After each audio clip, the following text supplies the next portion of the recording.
Muito bem, então, novamente, boa tarde a todas e todos. Hoje nós damos prosseguimento aos nossos encontros do Núcleo de Estudos de Ciências Criminais da FAI. Um prazer ter vocês todos comigo aqui hoje novamente. E só para explicar, né, a gente acabou necessitando fazer um ajuste na temática da reunião. Primeiramente, o Udo tinha ficado responsável, mas ele teve que fazer um procedimento cirúrgico, nada sério, por sorte, né? Mas teve que fazer agora na data de hoje. E a Casey teve um problema no trabalho. Então, eu já tinha pensado, eu ia fazer uma apresentação de uma fala próxima ao tema dela, para a gente poder discutir o resumo que ela apresentou, que é bastante interessante, sobre justiça, pós-modernidade, pandemia, e uma reflexão sobre como apresentar as noções basilares de separação de poderes em Montesquieu. Mas o que acontece é que, claro, não era, já que ela não vai fazer a apresentação, então, porque ela corre o risco dela nem conseguir entrar na reunião por conta do trabalho, eu optei por apresentar para vocês um tema hoje, que eu li essa semana esse trabalho na Revista Brasileira de Ciências Criminais do mês passado, encaminhei para vocês, entendo perfeitamente se ninguém conseguiu olhar, o Lucas comentou que conseguiu ler um pedaço do texto e claro, dado o último atraso da hora, entendo perfeitamente se não conseguiram. Mas foi um texto que eu acho que supre uma necessidade de estudo que há muito eu tenho refletido. Antes de mais nada, só, eu não sei se tem alguém novo no encontro hoje, eu estou olhando aqui os nomes. O Eduardo é o nosso Eduardo já que estudou comigo o penal, né? Não me recordo o sobrenome. Só acho que tem uma colega aqui, Rosa, não me recordo se estava na última reunião. Se não, se for nova, bem-vinda ao grupo. Se já tiver, me desculpe aí, porque eu não consigo lembrar pelo nome. É legal, legal, fique tranquila. Seja bem-vinda e é um prazer mesmo que ter você conosco aqui. Legal. Nossas reuniões são abertas a todos aqueles que tiverem interesse. Muito bom. Estuda na FAI também, Rosa? Não? É de fora. Acho que tá. Legal, tudo bem. Filho. Pode estender seus colegas lá da PUC para poder participar. Aqui o grupo é aberto, como ele é um projeto de extensão da FAI, a gente tem essa abertura a toda a comunidade acadêmica, né? Não é somente a vocês. Inclusive o Fernando aqui me orientando de pós-graduação, coitado, que estou deixando ele na mão até, tá bravo comigo ali, porque eu não tinha que ter mandado para ele um material e não mandei. Então a gente já resolve isso depois da reunião.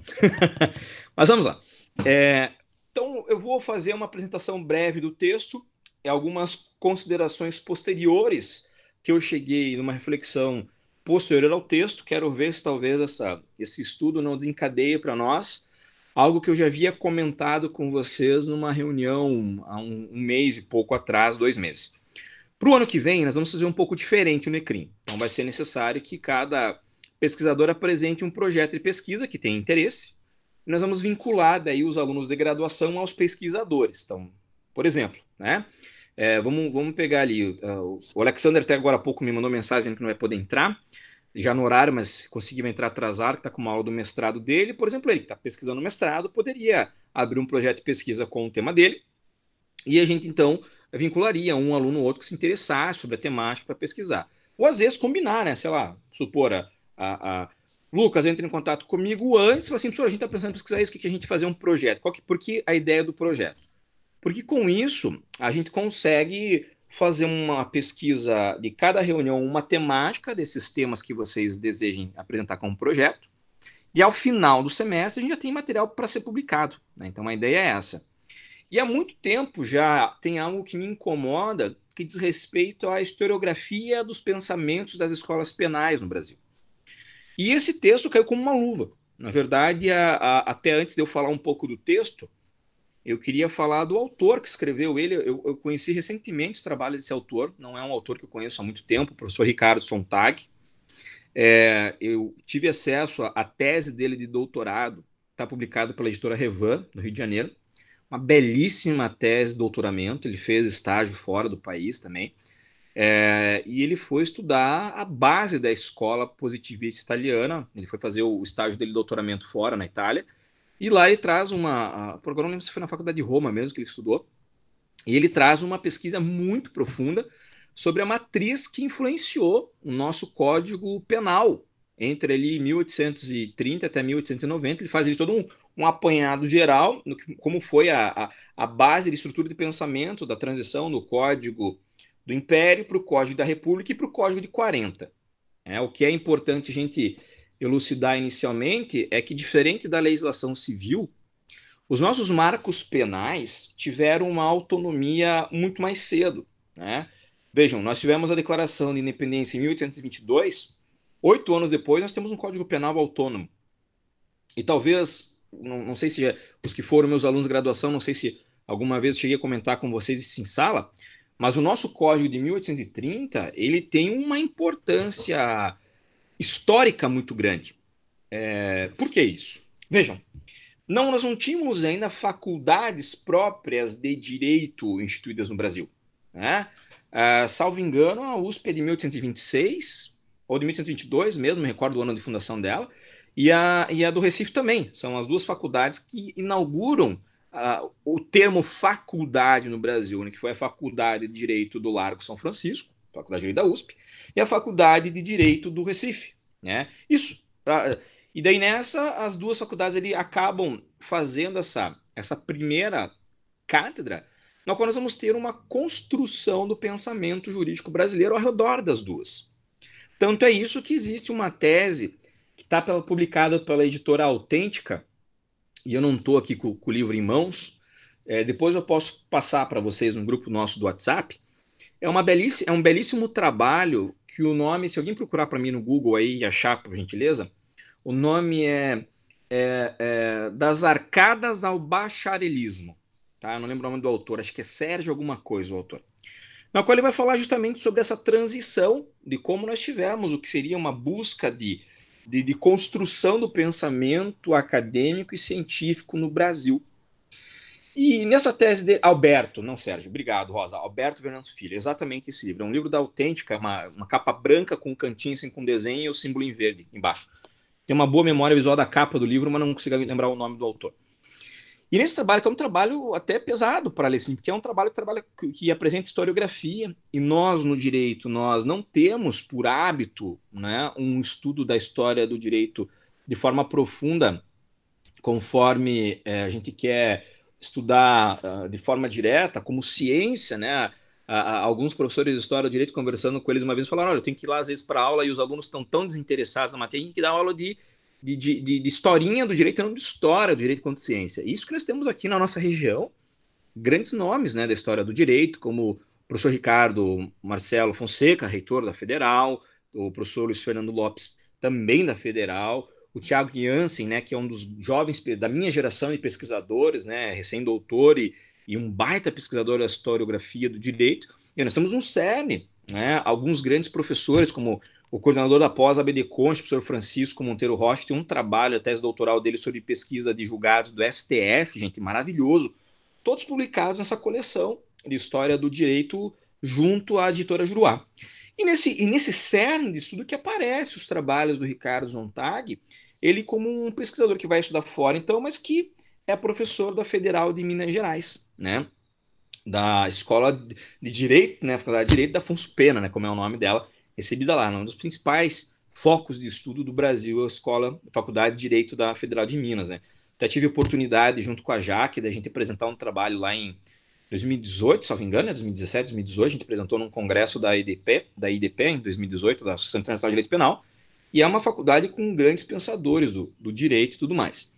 E esse professor apresenta, ele e a professora Natália são professores, né, eles trazem, então, nesse texto, algo que tem uma influência direta, um resultado de continuidade da pesquisa que ele apresentou na tese doutoral dele. Como eu disse, então nós temos essa influência, e ele vai dizer nessa construção de pensamento, que seria essa escola positivista dentro da nossa influência de código, dada a importância que nós tivemos na formação do estudo no direito brasileiro. Por que isso? E daí por que eu fiz menção ao texto do Alberto Venâncio? Por uma razão muito simples. As duas faculdades criadas, ainda que autônomas, nós não tínhamos uma cátedra formalizada de direito nacional. Vejam, o direito civil brasileiro vai criar sua autonomia somente com o Código Civil de 1916. Então, veja, até 1916 estudava-se e aplicava-se o direito civil português, expressamente isso, né? Enquanto que o penal não. O penal em 1830, ao criar seu projeto, isso é um marco. Uns anos atrás, o professor Francisco Munhoz Conde veio dar um curso na Federal do Paraná, um curso de altas escolas, eu acho que foi em 2015, salvo engano. E lá ele fez um comentário muito interessante, no qual ele falou assim: olha, porque o Código Brasileiro 1830 é um exemplo de código liberal. E claro, muitos de nós na hora assim, mas como, professor? Porque era um código, pô, sim, né, do Império, como que nós tínhamos liberalismo? Ele falou: não, peraí, um código liberal não no sentido de protetor de direitos e garantias fundamentais, valendo-nos do conceito de liberalismo hoje, como democrático, não nesse sentido.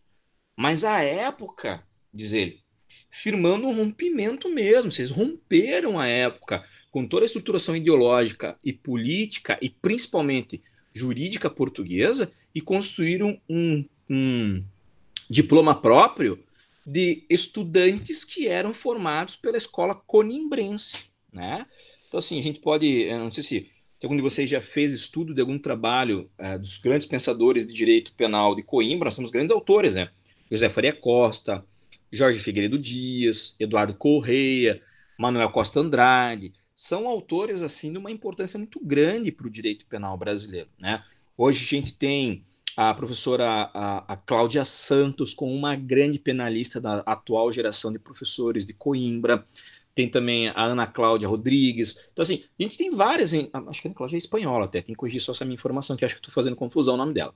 Mas, enfim, os outros professores são muito importantes para nós aqui nessa influência e que, ainda que a gente queira dizer assim, não, a gente tem um rompimento com a escola portuguesa, a gente tem que entender que eles acabam tendo, por uma proximidade geográfica e até mesmo a gente poder falar acadêmica, afinal de contas, a Universidade de Coimbra existe há mais de 500 anos, a gente vai ter uma aproximação deles muito maior com a língua germânica do que nós. Essa é uma verdade. Esse é um ponto um. E outro dado importante que nós temos aqui é que se nós vamos ter, então, esse código escrito por jovens intelectuais, por jovens bacharéis, e a forma de ensino das duas faculdades, curiosamente, para quem tiver interesse de estudar, né, ou de visitar as duas faculdades, que têm belíssimos programas de mestrado e doutorado, vai ver que as faculdades preservam as duas muito da história do direito nacional, né? Tanto uma quanto a outra, elas têm lá no corredor becas, né, dos professores antigos, né?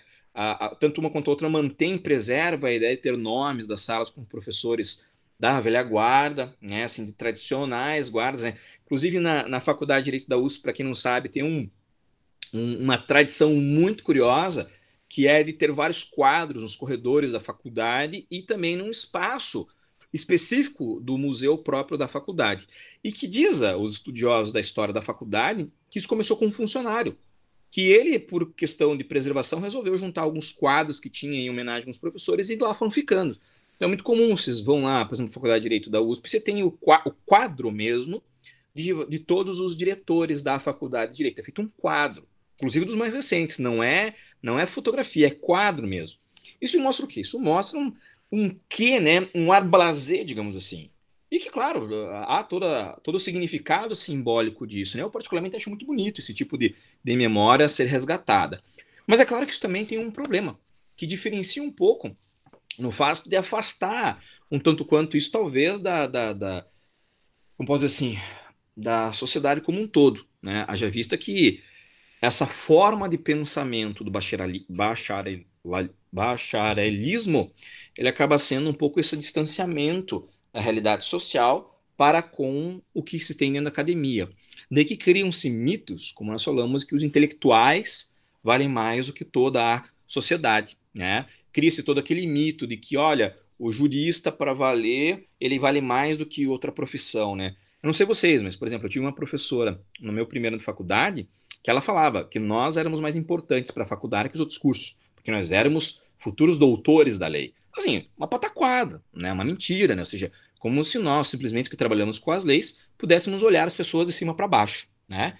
Então, nesse quê de situações, entender um pouco de que nós tínhamos uma ausência de construção teórica própria é muito importante. Esse é o contexto no qual eu queria dar para vocês essa pincelada inicial, que essa análise que o Ricardo Zontag vai fazer no trabalho dele, né? Nesse artigo, nesse curto, ele e a professora Natália, né? São dois autores, vão fazer nesse curto texto que eu encaminhei, para vocês, e que eu, particularmente, a parte que eu achei extremamente interessante é para superar alguns estigmas que nós temos em matéria penal. Bom, o primeiro deles é uma confirmação. Esse seria a primeira observação acho que importante da nossa conversa de hoje. E aqui talvez daria para fazer um dos projetos de pesquisa, quem sabe? Né? Eu estou falando isso porque também a gente vai jogando as ideias ao vento e uma hora a gente abraça uma delas e toca para frente. Mas seria a primeira. Fazer talvez uma releitura, uma historiografia do que houve de pensamento penal até 1899. Isso seria fundamental. Porque quando a gente fala em jurista do século XIX no Brasil, é inegável. Todo mundo lembra de Tobias Barreto. Automaticamente fala-se Tobias Barreto. E assim, os próprios historiadores do direito falam do Tobias Barreto como sendo o maior jurista da época. Né? Tem um trabalho do Sr. Ricardo Marcelo sobre isso. Então, quando a gente observa esse tipo de situação, me parece que realmente nós ficamos numa colocação, e o Tobias por si só, ele é um autor que detém em si várias nuances ou peculiaridades, talvez seria essa a expressão mais adequada a se falar, né? Seja pelo histórico de vida pessoal dele, que é um histórico bastante delicado, né? Ele não vem de uma família de posse, ele tem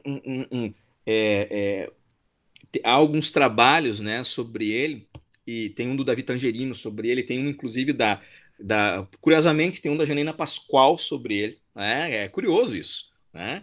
E assim, o ar de surpresa do Fernando denuncia, né? Assim, tem um belíssimo trabalho da Janina Pascoal sobre ele, depois eu posso encaminhar para vocês também. E assim, isso é importante a gente entender que, pô, foi o grande marco, e a gente fala dele. E curiosamente, ele e o José Higino, eles eram competidores pela vaga de penal na Faculdade de Direito do Recife. E isso o Silvio, né, que é o primeiro biógrafo do Tobias Barreto, vai narrar um episódio desse, né, da frustração do Tobias não ter ganho a primeira vez. Ele perde a primeira. Então ele vai uma segunda vaga que ele vai adentrar a faculdade de Direito. O primeiro é o José Higino, que era considerado por muitos o grande pensador da época, até porque ele tem uma influência política muito maior que propriamente de acadêmico, né? E por quê? Porque isso para nós foi muito da tradição. Acadêmico era o europeizado, mas não o do próprio de produção. Isso é muito da nossa herança de expressão, literalmente, né, de submundismo, né, como se a gente fosse literalmente não uma expressividade de colonialismo mesmo intelectual. E dito isso, então, esse autor que muitos que são fãs do trabalho do Tobias Barreto, como eu sou muito fã não só do Menores e Loucos, que ainda que tenha, e isso é curioso, né, porque embora o Tobias tenha uma ascendência é, é, africana, né, ele ainda assim é um autor que vai ter um quê ali de aproximação com o Lombroso, isso é um tanto quanto bastante curioso, porque ele não se afasta totalmente, tem um confronto entre ele e Nina Rodrigues muito curioso, mas que do outro lado, então, a gente tem um autor que vai se preocupar com literalmente fazer dogmática, né? E fazer dogmática de que forma? Fazer dogmática através da tradução da obra do Liszt, que a época, que a época já era, sem sombra de dúvida, se não o principal, um dos principais penalistas alemães, né? É muito comum a gente fazer uma divisão em metade de séculos e extremamente comum a gente fazer numa primeira metade do século XIX, 1801 até 1850, como grande penalista alemão, o Feuerbach, né? Dado toda a influência dele, Código Penal da Baviera e tudo mais, até a postura dele enquanto ministro, etc. O Feuerbach pai, né? Não o Feuerbach filho, que o Feuerbach filho é o filósofo, né? Que depois vai influenciar toda uma matriz de pensamento. E na sequência, a gente vai ter então de 1850 até 1900, 1851 até 1900, indiscutivelmente o grande nome, talvez que tenhamos assim, de maior expressão, seja o Liszt. E não só pelo seu Lehrbuch, né? Lehrbuch das Strafrechte, né? Ou seja, não só pelo seu manual, porque a expressão Lehrbuch é de manual mesmo, que é o livro de estudo, é o livro de preparação de graduação, não é, mas que no Brasil foi traduzido pelo José Gino como tratado. Isso tem uma observação que o texto é muito curioso e eu já vou entrar nela. Mas ele vai ser esse grande nome porque ele abre o que o José Gino nos seus comentários, eu tenho até, para quem se interessar, eu tenho a tradução física do José Gino, ela saiu numa republicação pela Bookseller. E acabei não comentando com vocês de início, mas faço agora. Essa tradução do José Gino, se vocês quiserem, está disponível no site dominiopublico.org. Então, vocês conseguem a tradução de 1899 no dominiopublico.org. O que é fundamental para a gente ver a época e ver como o português mudou, a língua mudou assim de uma forma escabrosa de lá até aqui, sabe? Um negócio assim, completamente diferente. E quando a gente faz então essa intersecção de importância do Liszt, é porque todos os pensadores da época, e isso, veja a importância de algumas notas que o José Higino faz para que nós tenhamos a compreensão da aula, de uma das aulas iniciais do curso de Direito Penal, né? Normalmente, quem tem aula comigo é uma aula antes ou logo depois da prova 1, que é quando a gente vai começar a falar de escolas penais. E quando a gente vai falar de escola penal e vai falar dessa escola clássica e escola positivista italiana, há um movimento que no Brasil está na obra do professor César Roberto Bittencourt, chamado de terza escola, né? Ou seja, terceira escola. E nessa afirmação de ser uma terceira escola, todo mundo coloca a expressão de ser chamada moderna escola alemã, que seria a escola liderada pelo Liszt. E o que ela tem de característica para a gente poder entender a importância desse autor à época, né? Ela vai trazer para nós, primeiramente, uma observação do que seria o campo de limite da política criminal.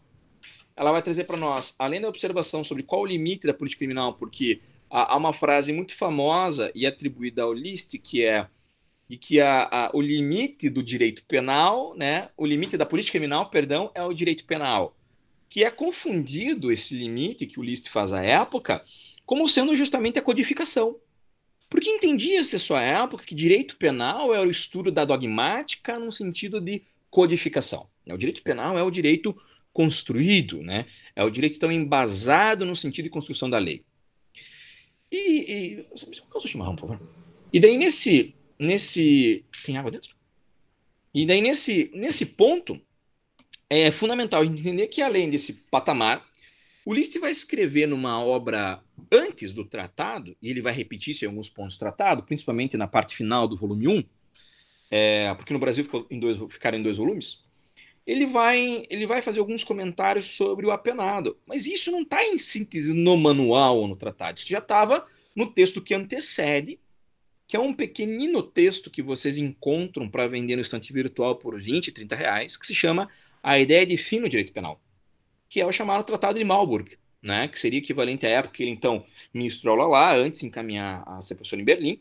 E, pô, o cara vai ter então um pequeno texto que você lê numa sentada tranquilamente, num sábado à tarde, aí, com uma boa cervejinha, um bom vinhozinho, né? Ou, como nós dois agora, né, Wesley, um bom mate, né? E daí tá ali e o cara consegue então fazer uma leitura bastante tranquila e entender, pô, mas a época, o cara falando em o que nós chamamos de uma pena sem limite de tempo, uma pena em caráter definitivo, que é o que nós conhecemos pela expressão por criminoso incorrigível que o Ulisses traz, ou também chamado a inocuização do indivíduo, né, que é o isolamento permanente.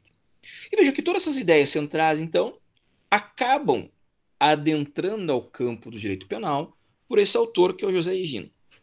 E antes de eu entrar diretamente no texto, há uma observação que eu acho de destaque fundamental, duas, aliás, que o autor apresenta. A primeira delas é que nós tínhamos, então, muito mais uma influência clara de escrita francesa. Isso é bastante interessante que o texto traz, para quem não teve tempo de lê-lo, leia depois, mas ele tem, assim, uma, uma coisa que realmente eu não sabia desta informação, de uma tamanha importância do direito francês à época, né? E, claro, sabíamos, obviamente, pelo nível de estudo, da relevância do direito francês da época, eu não sabia da exclusividade de vendas de obras no original em francês, que é algo que ele vai falar um pouco sobre a narrativa da livraria que faz a tradução da obra, né, que publica, né, no Brasil isso. E o segundo ponto é que, claro, e isso sim é importantíssimo de detalhar, que nós não tínhamos ainda nenhuma grande tradução para o português brasileiro à época. Havia, isso está na página, eu estou com a versão impressa da revista aqui comigo, então eu não sei se é para vocês em qual parte do PDF que está, porque ele não fica a mesma configuração de página, né? Mas estou na página número 60, quando vai falar da tradução que o Alberto Antônio Soares fez de uma obra chamada é, é sobre Tratado da Prova, que é uma obra do Carl Joseph Anton Mittermeier, que seria uma das pouquíssimas provas, pouquíssimos trabalhos portugueses, pouquíssimos trabalhos alemães traduzidos à época para a língua portuguesa brasileira. E o que acaba acontecendo? Então, essas duas observações são fundamentais para nós entendermos que, primeiro, não havia essa aproximação inicial entre penalistas brasileiros e doutrina alemã. Ponto um.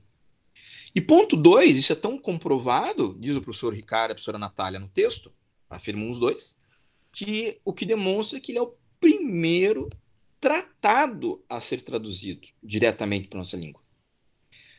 Claro, isso todos imaginem, eu não sei se aqui alguém já se aventurou no que eu vou dizer, mas isso é meio um tanto quanto fácil de compreender.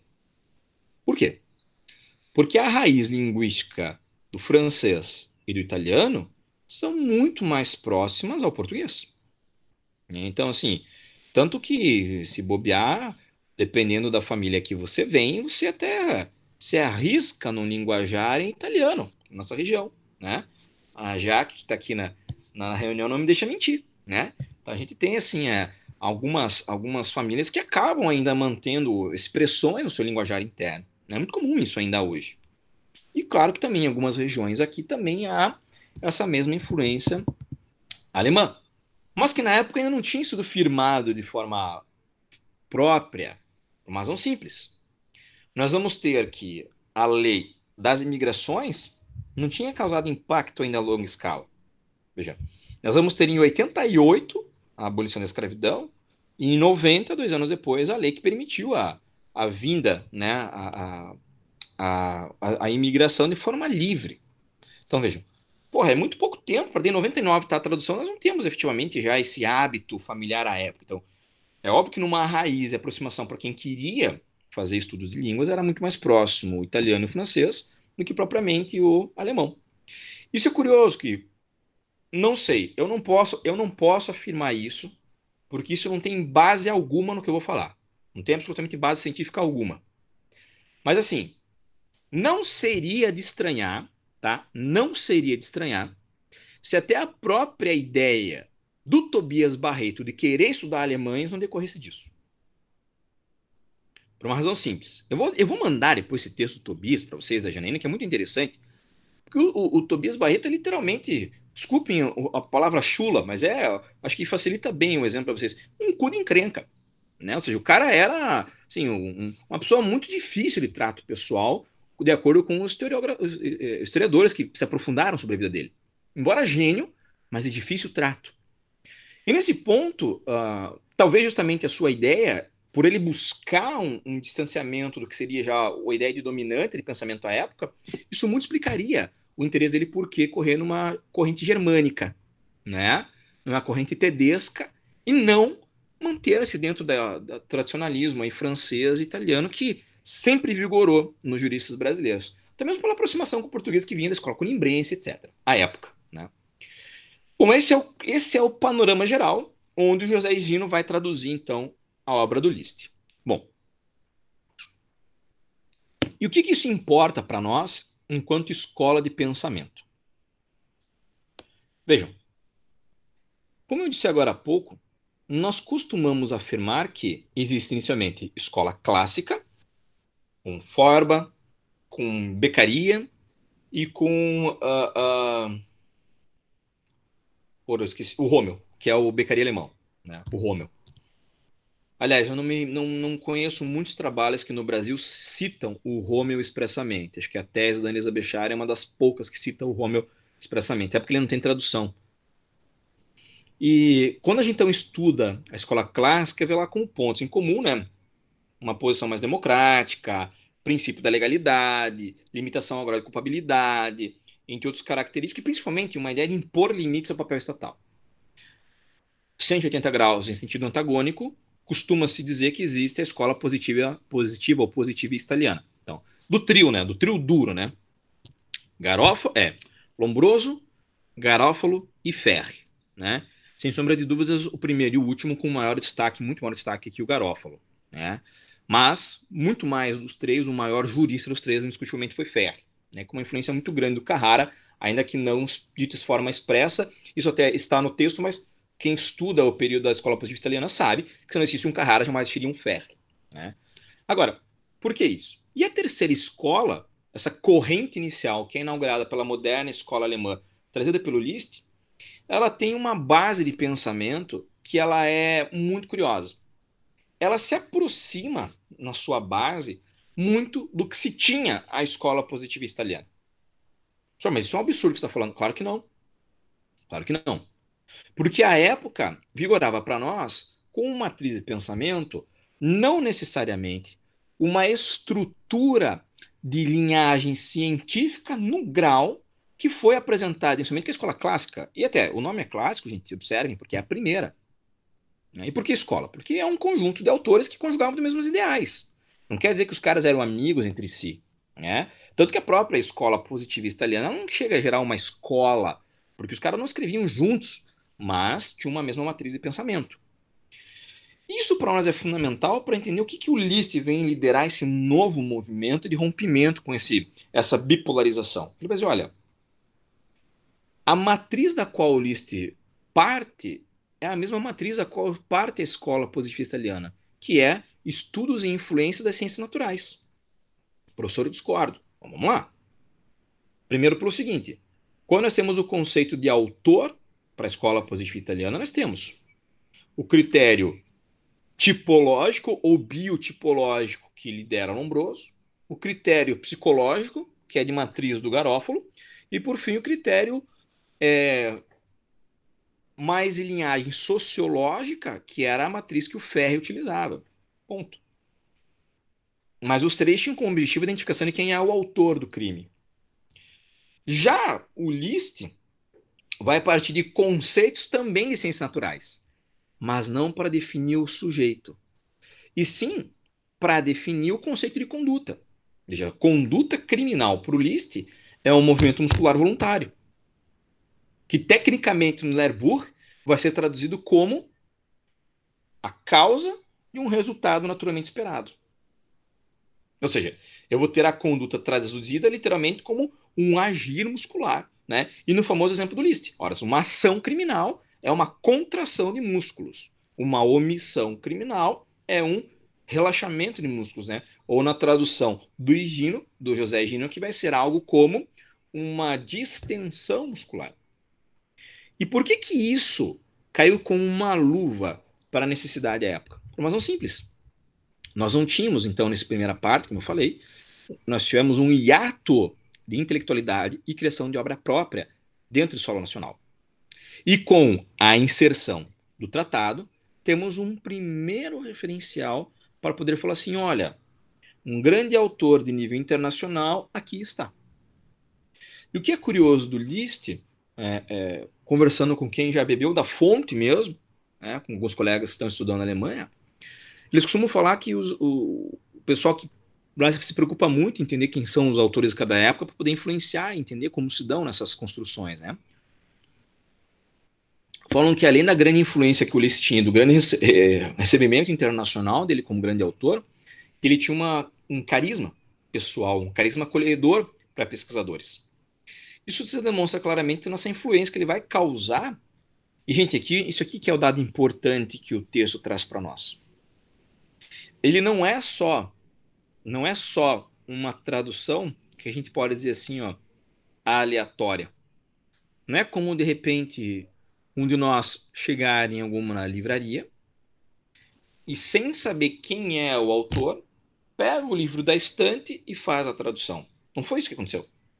E acho que um dos grandes méritos desse texto da professora Natália e do professor Ricardo Zontag é isso. É de falar que toda tradução, primeiro de tudo, é uma escolha política. Acho que isso aqui é fundamental. Isso aqui é importante de entender. E segundo, como sendo uma escolha política, há um impacto nela que se busca com essa tradução. A gente poderia dizer que isso aqui é claramente algo importante. Né? Hoje nós temos um autor brasileiro, né, que ele é professor na Universidade de Berlim, que é o professor Luiz Greco, e curiosamente a linha editorial que ele coordena da Marcial Pons traduz autores de mesma linhagem doutrinária da qual ele segue, ou seja, sei lá, trabalhos do Roxin, trabalhos do Schünemann, trabalhos que são de autores a ele com um vínculo pessoal. Né? Tanto que ele é coautor do Roxin hoje. Isso é muito interessante para a gente entender, então, qual que se dá a lógica de tradução dos trabalhos dos autores. Ou seja, é porque há inicialmente uma escolha, entre aspas, né? Não política no sentido partidário, mas política no sentido de nós compreendermos a razão de aproximação para um ideal de tradução ou não. Por isso, por exemplo, o professor Pablo Alfen traduziu as obras do Hassemer e agora hoje traduz também as obras do Jacobs, por uma razão simples, vinculação às ideias escola. E quando eu falo isso para vocês, eu separei aqui algumas frases para a gente começar a refletir. Primeiro ponto, para mim que está então na página de número 61. Diz assim, né? Os autores do texto dizem assim, né? Que a primeira coisa que eles queriam destacar é por que chamou de tratado. Bom, primeiro de tudo, é porque é o primeiro grande texto que nós vamos ter, primeiro grande corpo de texto, com conceitos e abordagens científicas. Bom, até então, nós não tínhamos ainda na língua portuguesa nenhum grande trabalho que trouxesse o conceito analítico de crime. E é óbvio, pô, se você tem que lidar com um fenômeno criminal tão complexo quanto o crime, nada melhor do que se ter uma base científica que te dá o que nós conhecemos por um conceito chamado analítico, ou seja, que vem de análise, né, de recortar em pedaços para estudarmos o fenômeno. Né? O cara que ela inocuizar o vírus do Covid, o cara do corona, o cara precisa lá quebrar, fragmentar, olhar a cadeia genética do vírus. E é isso que nós vamos ter. E o List, porra, faz isso como um dos grandes autores, né? É um dos grandes autores a fazer essa divisão inicial e influenciar para a nossa organização enquanto obrigatoriamente um posicionamento científico. Já na página 63, eu até deixei aqui um destaque que eu acho importante. Eu não li esse trabalho ainda, até separei para entrar na minha lista aqui de leitura, do historiador do direito Rafael Maffei. Ele faz menção sobre a importância do Forba, né, nos juristas brasileiros do século XIX. Mas há o grande trabalho sobre o que nós poderíamos até utilizar o nome do texto, que se chama O que há de vivo e morto em Forba, né, o De Leben und Tod em Forba, que é o texto que é a tese doutoral, e o professor Luiz Greco recebeu o prêmio de principal tese de direito penal no ano que ele defende, salvo engano é 2006, que ele recebe esse prêmio na Alemanha. Então o que ele vai trazer é um trabalho que está traduzido para o espanhol somente, literalmente um texto extenso, denso, né, uma tese verdadeiramente pesada e que traz para nós uma conjectura de atualização do pensamento de Feuerbach à época, fundamental para a continuidade desse debate que nós estamos tendo hoje. E além disso, ele vai dizer, olha, nessas escolhas então políticas de tradução, ele vai apresentar um gráfico que para mim é o grande mérito desse estudo que a professora Natália e o professor Ricardo fizeram. Isso para mim está na página 67. Eu não sei se vocês conseguem aí olhar que é uma tabela. Porque, na verdade, se você clicar ali no QR Code, você consegue ver o gráfico, mas tem uma tabela. Não sei em que página que está a tabela aí no PDF, se alguém puder informar para nós aqui no chat. Mais um, por favor. Está na página 9. Isso, obrigado. Que vocês observem ali, então, que o número que estão citados dentro dessa referência do José Higino. E o que é curioso, porque como há uma explicação muito profunda, que ele vai citar muitas vezes o Binding, né, como um dos grandes autores que ele vai citar ali, e é interessante porque o Binding mesmo é um autor que o Liszt vai ter um confrontamento, né? E que ele vai fazer essa menção diretamente ali, desse debate entre esses dois autores. E quando eles vão fazer esse confronto teórico, e só queria pegar aqui essa observação que ele vai trazer, mas permite falar aqui dessas notas. E ao fazer essa exposição, ele vai colocar aqui uma lógica que é muito curiosa, que ainda hoje a gente encontra em muitos trabalhos. E isso fica o alerta. A ideia de a gente ter um grupo de pesquisa como esse, em que vocês aí vão dar continuidade na vida acadêmica, seja com pós, seja com mestrado, ou simplesmente para sair do cerne comum, é para evitar uma coisa. Eu faz tempo agora, esse ano eu não consegui fazer isso. Confesso que esse ano eu não consegui fazer. Mas até ano passado, eu consegui fazer a cada semestre, eu sempre faço uma varredura, como eu disse, esse ano, acho que faz já uns 10 anos que eu fazia isso, cara. Esse ano foi o primeiro que eu não fiz. Uma varredura nos programas de pós-graduação, em direito, mas especificamente aqueles que têm área em penal, e pegar tese e mestrado, né? Então, tese, doutorado e dissertações e mestrado que são de temas que me interessam, né? Claro, porque ano a ano, cara, saem novas pesquisas e o cara que vai pesquisar aquele tema, às vezes você nunca ouviu falar do tema e você vai precisar de alguém para ler, né? E isso você consegue, depois que a CAPES uniformizou o banco de dados, fica mais fácil ainda de fazer. E esse levantamento faz com que a gente tenha assim esse cruzamento de dados. Por exemplo, eu já peguei alguns trabalhos em nível de mestrado, onde o cara vai lá e fala do autor X. Aliás, tem um trabalho que infelizmente é aqui do estado do Paraná, em que o cara pega um trecho muito longo do livro do Klaus Oxin, e o que ele escreve no trabalho é tão somente uma tradução. Cara, é uma tradução. Ele pegou um tópico lá do livro do Roxin e traduziu. Pá, pá, pá, pá, pá. E, cara, como se isso fosse escrito por ele, sabe? E assim, é ipsis literis, cara. São umas 3 páginas, ipsis literis, assim, ó. Pá, pá. Aí ele coloca só no final de cada parágrafo a fonte, como se fosse uma citação indireta. E esse é o problema. Porque não é citação indireta, é citação direta.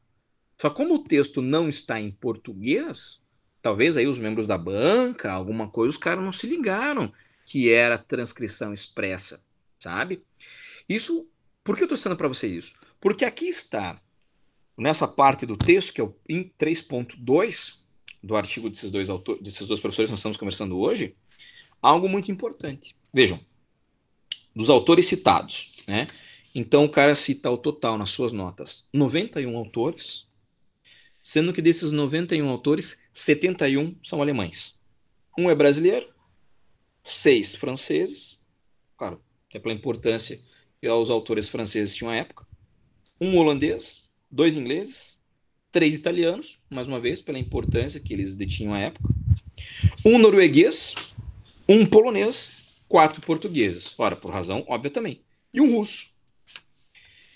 E nesse total dessas citações que o cara faz, então, no texto, alguns dos pontos aqui onde os autores conseguiram comprovar são argumentos de autoridade. O que é o argumento de autoridade? Argumento de autoridade é quando eu pego assim, ó, um autor famoso, cito o cara, mas não li o cara. E isso a gente pega, às vezes, nos artigos científicos, nos trabalhos da faculdade, e às vezes o aluno não faz por mal. Aliás, afirmo que não raras vezes, melhor dizendo, muitas vezes o cara faz justamente por desconhecer como fazer certo. E o cara coloca lá, né? Pô, não, porque de acordo com Kelsen tal coisa. Assim, pô, mas você leu o Kelsen? Não, professor, mas é que no livro aqui da Maria Helena Diniz, ela tá falando que o Kelsen fala isso. Pô, mas você tá falando de telefone sem fio, né, cara? E o que acaba acontecendo é isso. Então vejam que na própria nota explicativa que o autor dá do livro, ele dá uma nota explicativa de telefone sem fio. Ele fala, olha, né? Ele cita outros autores, que na verdade, quando ele fala os autores que ele estão falando aqui, em 21 ocasiões, isso está na página 69, Higino se limitou a citar a ideia de algum autor sem que fosse possível identificar qualquer juízo.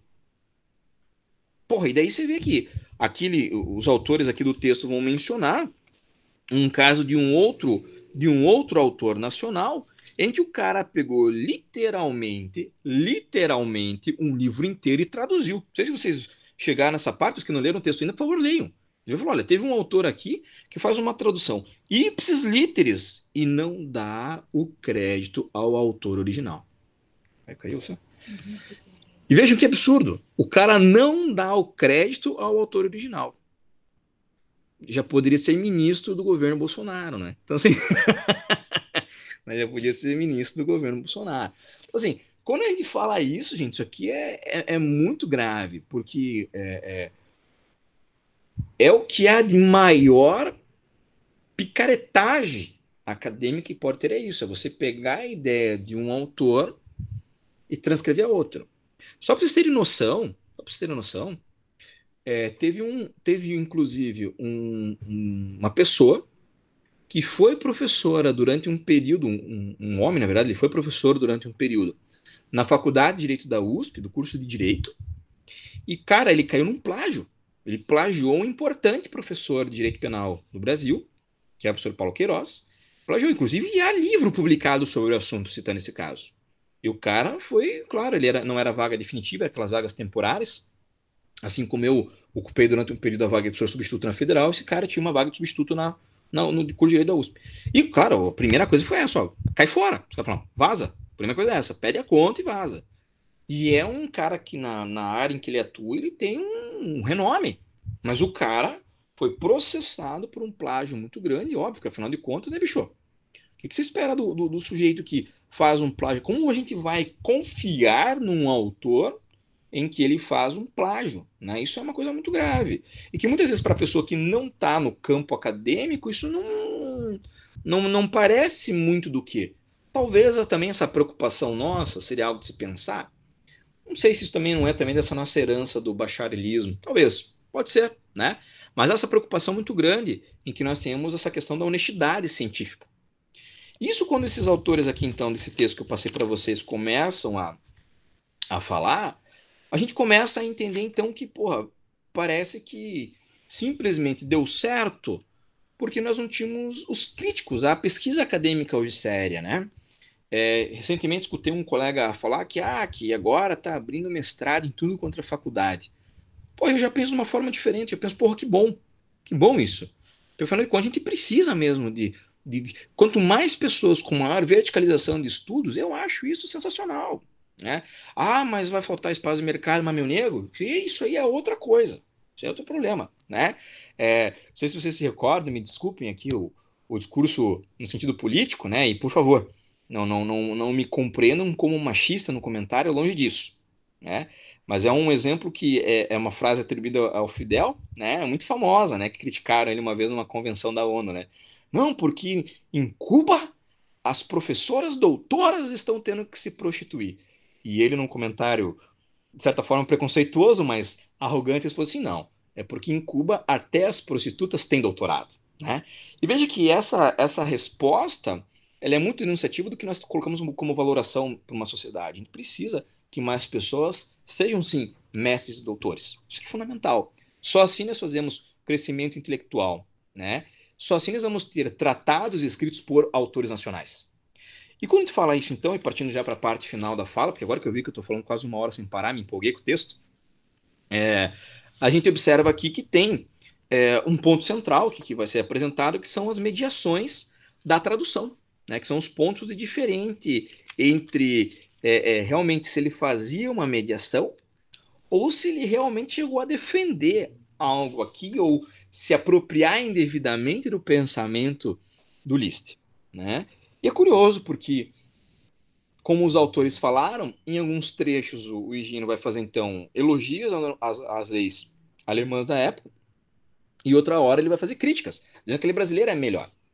É óbvio que esse comentário sobre como ele enxergava as leis, ele tem uma racionalidade muito óbvia. Veja, imaginemos que nós estamos habituados a uma determinada normativa.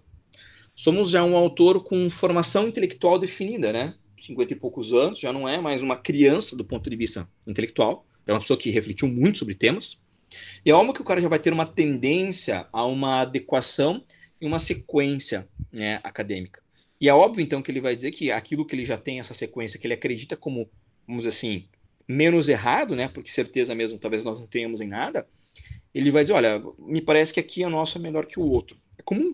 E é claro que aquilo que ele vê de forma diferenciada, que lhe mais apeteça, ele vai dizer, olha, aqui realmente me parece que os caras escrevem melhor nesse ponto. Então, acho que esse comentário é muito interessante, né? E claro que isso para mim aqui já está na página de número 73, né? Já vou me encaminhando para a parte final. E quando a gente observa como se deu é, é, essa comparação da postura, né? E como o José Higino estava aqui então, como ele estava então nessa reflexão sobre a obra, eu acho que há uma observação muito importante que os autores fazem, que isso que está na página 76, que ele fala assim: Higino era tão jurista quanto Liszt. Higino era tão professor ou prático quanto muitos leitores. Desse ponto de vista, tudo estaria ocorrendo entre pares e nada nos impediria de falar que Higino agiu totalmente como intelectual mediador.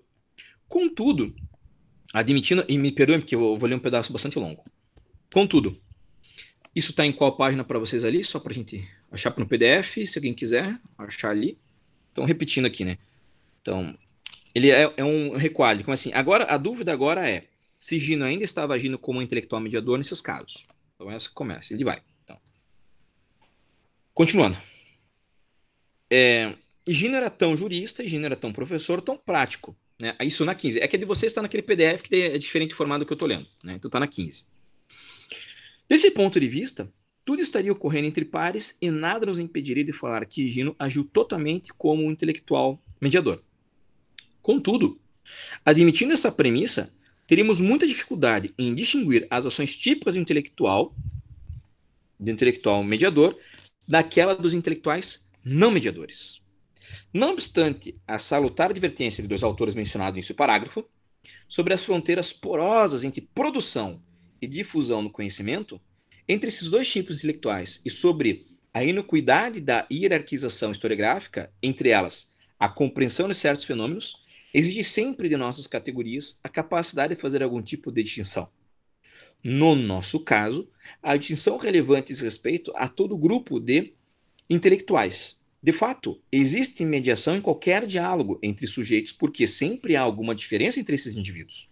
No entanto, não estamos lidando aqui com indivíduos, mas com um típico específico de ação cultural de certos sujeitos que precisamos diferenciar dos outros.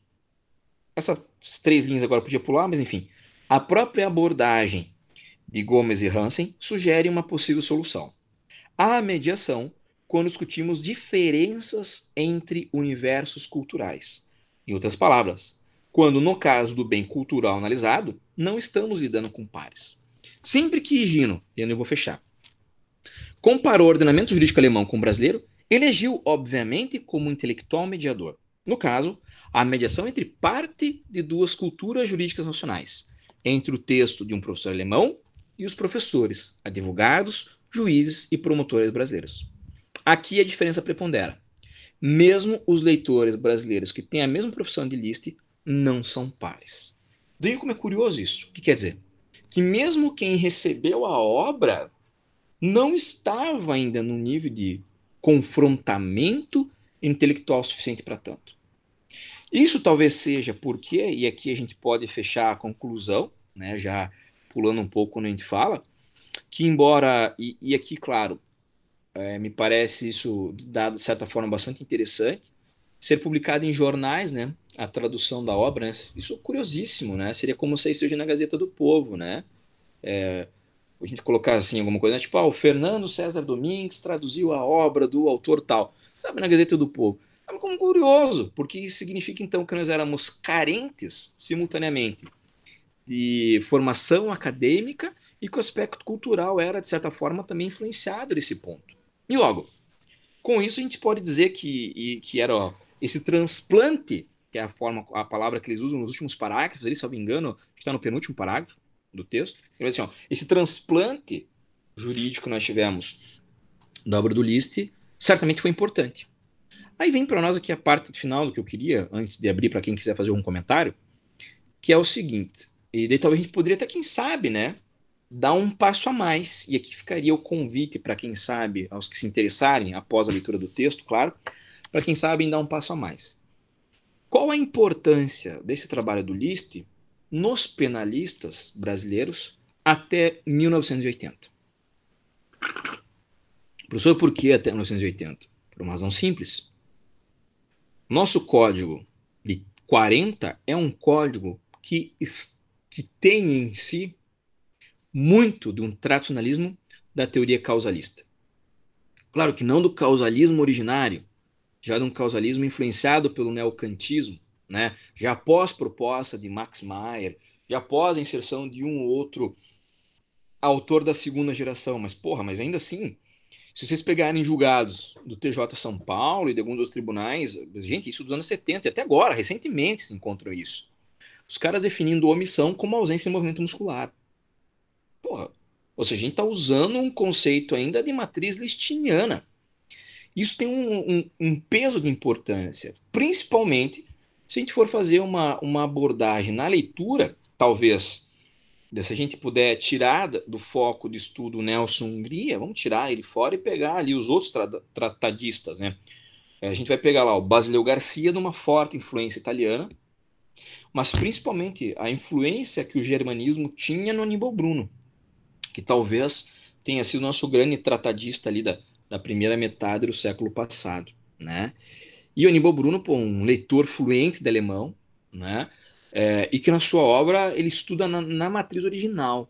E curiosamente, mesmo tendo bebido das águas do finalismo, se mantinha muito rígido uma alocação de postura causal naturalista. Então acho que valeria para nós aqui talvez uma leitura conjunta de um ponto ou outro, sabe, da obra do Liszt, dar essa importância que esse artigo que eu encaminhei para vocês hoje comprovou dessa influência que ele vai ter para nós aqui e que curiosamente ainda hoje influencia, até hoje influencia a forma como o direito penal brasileiro é pensado. Basta ver que das colocações centrais, ou seja, a gente poderia dividir assim que o causal naturalismo tem algumas características centrais que até hoje são debatidas. Conduta, se o tipo pode ser descritivo ou interpretativo, e os elementos integrantes da culpabilidade. Pô, são coisas que estão lá e foram se alongando, né? Aí você vai ver, por exemplo, autores que ainda, para explicar crimes omissivos, falam em movimento muscular. Isso aqui é uma preocupação claramente do Liszt, tá? Autores que, quando forem falar sobre uma conotação de culpabilidade, vão falar muito das acepções biológicas lá do adolescente infrator e da pessoa que esteja com um problema psicológico, e principalmente se nós vamos usar um sistema chamado duplo binário ou vicariante. Isso surge, essa discussão toda surge lá nas discussões sobre mandado de segurança, lá na causal naturalismo. Porra, vai cair depois que o Metzger vai defender uma estruturação no sistema duplo binário, vai ser um modelo que vai ser utilizado ali na Alemanha nazista. Pô, nós temos autores no Brasil, como por exemplo o Guilherme Souza Nutti, que defendem ainda o retorno do sistema duplo binário. Mas ele está maluco? Não. São noções teóricas que a pessoa acredita. Então, acho que essa preocupação nossa em entender um pouco mais o porquê é fundamental. Principalmente, talvez, fazer o mesmo campo de pesquisa do porquê nós, no Brasil, somos tão apaixonados pelo finalismo. Né? Eu acho sensacional isso. Recentemente eu participei de uma live com um professor da Bahia, e ele sabe da minha adesão ao modelo significativo, e ele, olha, eu respeito muito. E quando a pessoa diz assim, sabe que a pessoa vai te contrariar, né? Eu respeito muito, tal, professor, mas eu não consigo sair do finalismo. Eu acho que finalismo é isso. Não é legal, cara. Legal, cada um defende. Veja, triste seria se todo mundo torcesse pro Coxa, né? Seria horrível, né? Mas se todo mundo torcesse pro Atlético, seria maravilhoso, né? Então, assim, agora, quando a gente então pensa nessas lógicas, triste seria também se existisse somente uma adesão teórica, né? A gente precisa realmente ter esse confronto teórico, é fundamental. O que não pode acontecer é que nós tenhamos aquilo que nós, brasileiros, somos campeões, né? Que são as chamadas gambiarras. A gente não pode fazer uma gambiarra teórica, porque gambiarra teórica vai resultar, por exemplo, no que é o PLS 236. E que, claro, só não foi votado esse ano por conta do Covid e dos outros problemas que o governo federal está tendo que ocupar. Esse racha entre legislativo e executivo favoreceu nós penalistas para que o 236 não fosse votado. Mas se rolar mesmo um acordão geral, como parece, que tudo se encaminha para a política nacional para isso, cara, nós corremos o risco de ser votado o PLS ano que vem. E ali você tem uma tremenda de uma gambiarra jurídica. Daí a importância de estudos historiográficos como esse, para a gente falar assim, porra, é por isso que o modelo de imputação objetiva não se casa com o finalismo. E assim, sucessivamente, para entender o porquê da matriz do causal naturalismo. Acho que seria isso, se alguém quiser fazer um comentário. Agora que eu vi que eu falei exatamente uma hora, né? Porra. Fique à vontade para ligar o áudio quem quiser.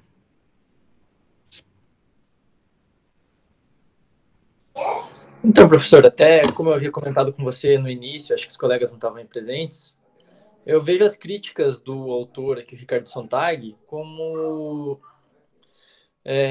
As críticas acadêmicas, em princípio, eu acho que elas devem ser vistas como um contexto da época. Não sei as demais obras escritas na época, não tive de fato contato, mas pelo que diz no texto, o próprio doutoramento era de uma maneira diferente, muito mais simplificado. Então eu percebo que a cultura acadêmica da época era muito diferente.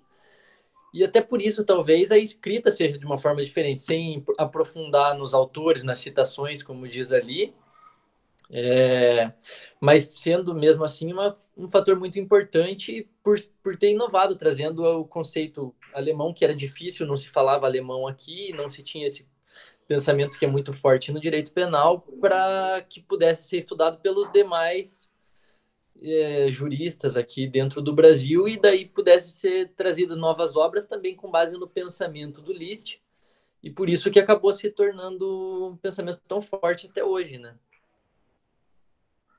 Exato, você tocou num ponto, Lucas, que é fundamental o texto que eu esqueci de falar, que é a observação sobre como eu fazia isso para receber o título de doutor à época. Fundamental isso, porque bastava uma monografia, né? Então, assim, era um trabalho complementar, né, para receber o título de doutor à época. Então, vejo que é óbvio, a própria estrutura nossa de ensino à época, a própria estrutura nossa de realidade jurídica, não exigia para nós uma reflexão direta. Claro, por uma ausência, né, por uma ausência plena disso. E é óbvio, né? A gente pode até criticar o autor, mas também tem que se muito colocar no patamar mesmo de enxergar como era a época, né? Por isso que eu falei, eu sou extremamente favorável que nós temos uma ampliação de programas de mestrado e doutorado, porque somente assim é que a gente vai conseguir ter esse confrontamento mesmo de ideias, né? Porque isso é salutar para que a gente possa ter um passo a mais, né? Nos ramos científicos, né?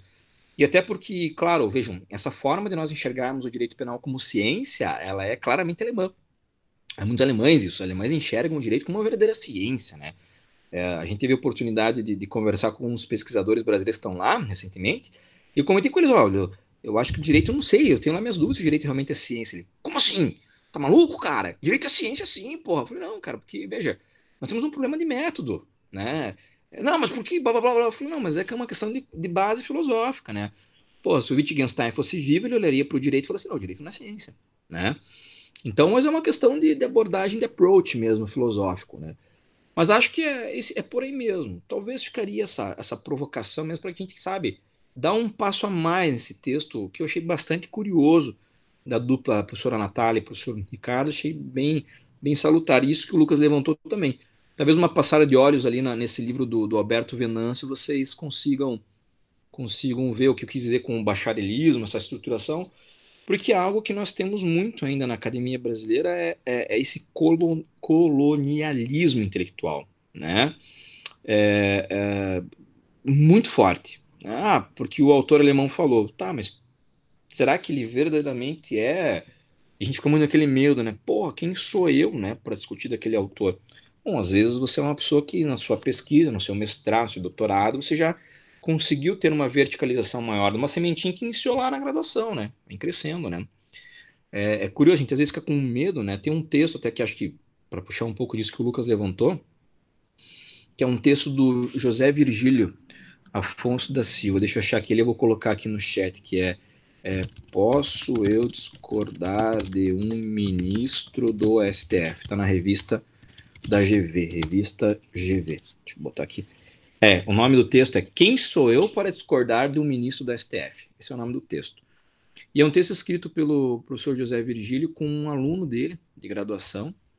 E assim, deixa eu colocar aqui para vocês aqui no chat o link. É um texto maravilhoso, que vale muito para a gente ler isso, porque essa questionamento nos é muito válido. Porque a gente poderia tirar isso do campo, até mesmo dos autores, para puxar, né? Ah, o ministro tal falou isso, o ministro tal falou aquilo. Principalmente quando nós temos ministros como Gilmar Mendes, que gosta muito de citar textos, termos em alemão no corpo do texto. E é difícil, não é uma língua acessível a todos, né? Eu sempre digo, né?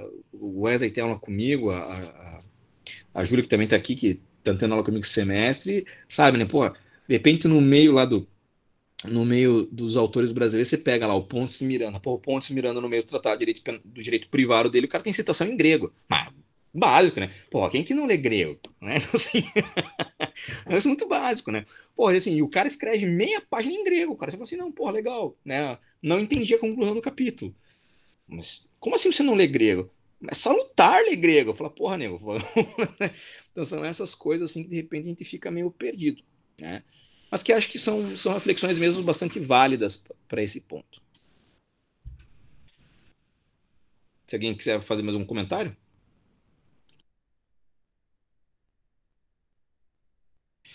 Hugo, esse teu comentário é fundamental.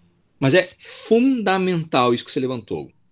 Claro que a gente está falando de quase 50 anos antes, mas esse teu comentário é fundamental. Inclusive, tem um livro que está publicado, eu acho que é pela editora da Federal de Minas. Eu tenho esse livro, eu tenho que achar ele. Mas depois que eu achar, eu passo para vocês. Que o nome do livro é A Língua na Era Vargas. E, cara, é um texto maravilhoso. O cara fala sobre não só a construção da linguagem como notícia, como realidade, e tem uma parte, é um capítulo, que ele vai falar especificamente das proibições de línguas estrangeiras no ensino. E que até hoje, né, veja como é curioso isso. Cara, nós somos o único país da América Latina que fala português, né? Os outros todos falam espanhol, fala Guiana Francesa, que também tem o francês, mas a gente fala português, cara. Pô, e você vai. E assim, né, o cara vai pro Paraguai, né? Agora não vai fazer compra, né? Porque agora é mais barato os caras comprar de lado que a gente deles, né? Mas aí o cara vai lá e o cara fica naquele portunhol, né? Pero que sí, pero que no, né? Coca-Cola, né? Sexta-feira, né? Hoje é sexta-feira, né? Me dá uma Coca-Cola, né? Então assim, o cara fica nos enroela, né? Pra poder passar as coisas. E isso, o cara, veio de uma situação tão próxima, cara, que é uma língua aqui do lado, né, velho? E que a gente não tem. E que de repente o cara vê assim, né? Ah, o diferencial da escola. Escuta, né? O diferencial da escola do meu filho é que o cara tem ensino bilíngue. Porra! Mas isso é tão utópico, né? Se a gente for pensar como deveria ser há anos, né? De ter uma formação já de, pelo menos, o espanhol como língua mãe, né? Haja vista a importância econômica e regional para nós, né? Embora, isso é curioso, porque a gente pensa em Mercosul aqui, né? Aqui nos estados do sul, né? Pô, dá uma subida para o Rio de Janeiro para você conversar com os caras sobre Mercosul, os caras.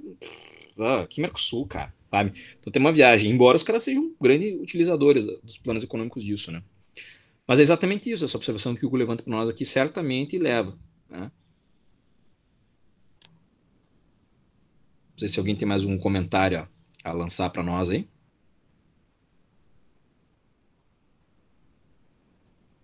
Bom, se não tivermos, então, já vou para a parte já de encerramento nossa hoje. Claro, como eu disse, né? Culpa minha de também não ter conseguido para vocês mandar antes o texto, mas também fomos aí prejudicados pelo infortúnio, né? Que foi aí o azar tanto do colega Udo que teve que passar. Esperamos que esteja, até não mandei mensagem perguntando, mas esperamos que esteja tudo bem com ele, né? E também que a Case teve esse problema no trabalho dela para poder apresentar, né? Alguns colegas já justificaram falta antes ali e tal, então hoje estamos com o quórum já diminuído. E vamos deixar então a próxima data, só me ajudem, é dia 20 e quanto a próxima? 23, isso? Dia 23. 23, isso. Daí vamos trabalhar então com computação objetiva, né? O Udo vai fazer uma exposição. Eu estou conversando com um colega para fazer também uma palestrinha para nós. Primeiro uma exposição mais superficial, mais básica, dos conteúdos basilares que o Udo vai fazer. E depois daí uma verticalização de algum tema com o professor convidado. Tá certo? É, o que vocês tiverem de importante e vinculação sempre de temas e dúvidas, fiquem à vontade para me mandar. É importante que nós consigamos aí fechar esses projetos de trabalho. Até quero publicamente registrar aqui na reunião, devia ter feito isso no início. Aí fiquei bastante feliz em ver que 3 membros do nosso grupo aqui vão participar do congresso lá PUC Rio Grande do Sul. Isso é muito importante, né? Que vocês aí também nas eventuais publicações vocês coloquem, né? Que são integrantes aí do Necrim. Isso é importante, que fortalece isso nosso núcleo que em pouco tempo, né, um ano e um mês, a gente já tem aí uns resultados bastante produtivos, tá certo? Bom, eu vou ao longo da semana, preciso conversar com o pessoal daqueles materiais que ficaram pendentes de publicação, para a gente dar um direcionamento final a isso.